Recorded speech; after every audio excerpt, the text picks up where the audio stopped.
वास्तु का अगर स्मरण किया हो तो उसमें और भविष्य पुराण के अंतर्गत एक बड़ा सुंदर भाव आता है कि टूटी वस्तु, टूटी सामग्री अपन प्रयोग में नहीं लेते।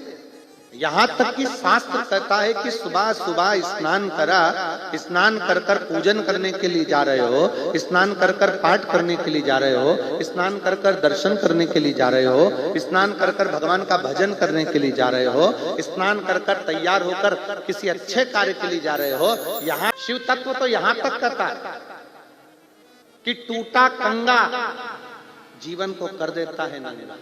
यहां तक है कि अपने जीवन में तन मन और धन, सुबह सुबह से उठे, कंगे के दांते टूटे हुए हैं, कंगा टूटा हुआ है, सबसे पहले नहाते से उसको अपने सिर पर रख लिया, मतलब अपने भाग्य को अपने मस्तक पर तुम टूटी सामग्री का यूज कर लिए। वो टूटा हुआ कंगा भी हमको तन से जितना जितना टूटे कंगे का प्रयोग करते हो उससे हमारा तन भी बीमारियों को ग्रसित करता जाता है, बीमारियां आती चली जाती है। दूसरा, कंगा करने के बाद, टूटे कंगे का प्रयोग करने के बाद घर में मन लगता ही नहीं है, अशांति अंदर भीतर प्रवेश करती है।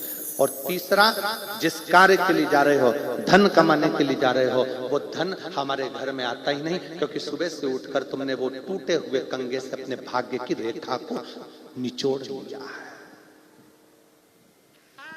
उसके 3 दांते टूट गए, 4 दांते टूट गए, टूट गया, बेकार हो गया, तो भी प्रयोग में कर रहे हैं। मस्तक पर वो टूटी सामग्री का प्रयोग अपने शीश पर किया जाए। केवल टूटी हुई सामग्री का प्रयोग 2 चीजों में मान्य है। कौन कौन सी? अगर एक तुलसी का पत्ता, एक तुलसी का पत्ता अगर प्रसाद के रूप में कहीं से मिला है, उस पत्ते के छोटे छोटे टुकड़े कर कर भी आप अपने घर के लोगों को दोगे तो वो तुलसी का पूर्ण पत्र माना जाता है। उसी तरह शंकर पर चढ़ी हुई बेलपत्र लाए और एक ही बेलपत्र मंदिर में मिली और घर में 10-12 लोग हैं तो उसके भी टुकड़े कर करके थोड़ा थोड़ा अगर घर के लोगों को दोगे तो पूर्ण बेलपत्र माना जाता है।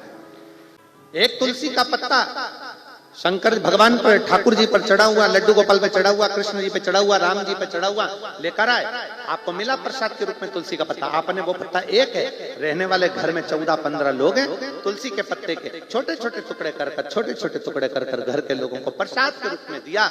उन्होंने पाया, उन्हें ठाकुर जी का दर्शन मिला। एक बेलपत्र मंदिर में चढ़ी हुई मिली।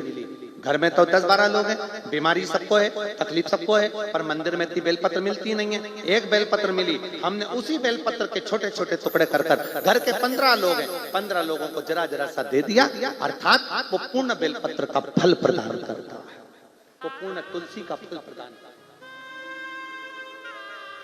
अब कई लोग ऐसे भी बैठे हैं कथा में, ऐसा नहीं है कि कथा में नहीं बैठे, कई लोग ऐसे बैठे हैं, मेरी काकी की तबीयत खराब है, मेरे भाऊ की तबीयत खराब है तो उसके लिए एक पत्ता लेकर जाऊंगी, मेरे चाचा जी की तबीयत खराब है एक पत्ता उसके लिए लेकर जाऊंगी, मेरी माता जी की तबीयत खराब है एक पत्ता उसके लिए लेकर जाऊंगी। शिव महापुराण की कथा कहती है, अगर शंकर जी पे चढ़ा हुआ एक पत्र भी मिल रहा है, उस पत्र का वह छोटा सा टुकड़ा भी अगर हमको ग्रहण करने को मिल रहा है, समझ लेना कि शिव पूर्ण है। हमने पहले भी कहा, आपके घर में शंकर का शिवलिंग खंडित हो गया, टूट गया, 4 टुकड़े हो गए, 10 टुकड़े हो गए, 50 टुकड़े हो गए, शंकर के शिवलिंग के 1000 टुकड़े हो गए, तो भी वो शिवलिंग खंडित नहीं माना होगा, वो अखंड है, अखंड रहेगा।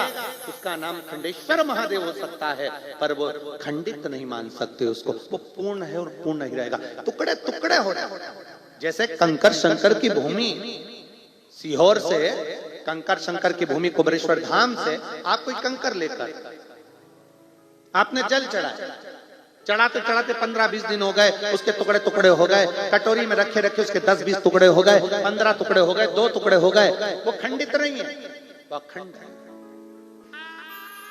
क्यों हुए 2 टुकड़े? किस लिए हुए 2 टुकड़े?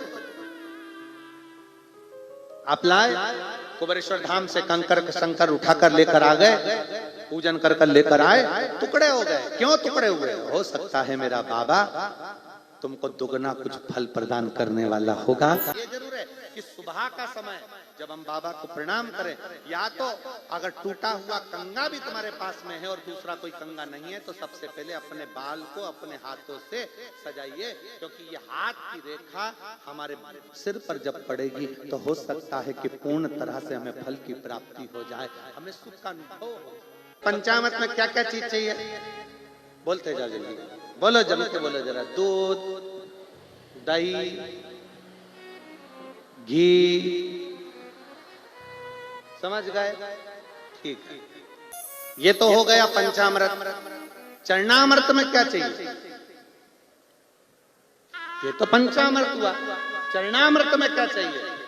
तो शिव महापुराण की कथा कहती है चरणामृत में केवल दिल का, भाव का जल चाहिए, जो भगवान को चढ़े और हम उसको पान करें और हमारे जीवन को सार्थक करें। चरणामृत और पंचामृत में अंतर भी है। पंचामृत जब लिया जाता है, पंचामृत को जब पिया जाता है, तो पंचामृत पीने के बाद हाथ को सिर पर नहीं चढ़ाते, पंचामृत पीने के बाद हाथ को दिल से लगाते हैं, और चरणामृत पीने के बाद हाथ को सिर पर चढ़ाते हैं, क्योंकि भगवान के चरणों का जल है, हमारी भाग्य की रेखा को पलटा देगा, इसलिए इसका सिर पर चढ़ना।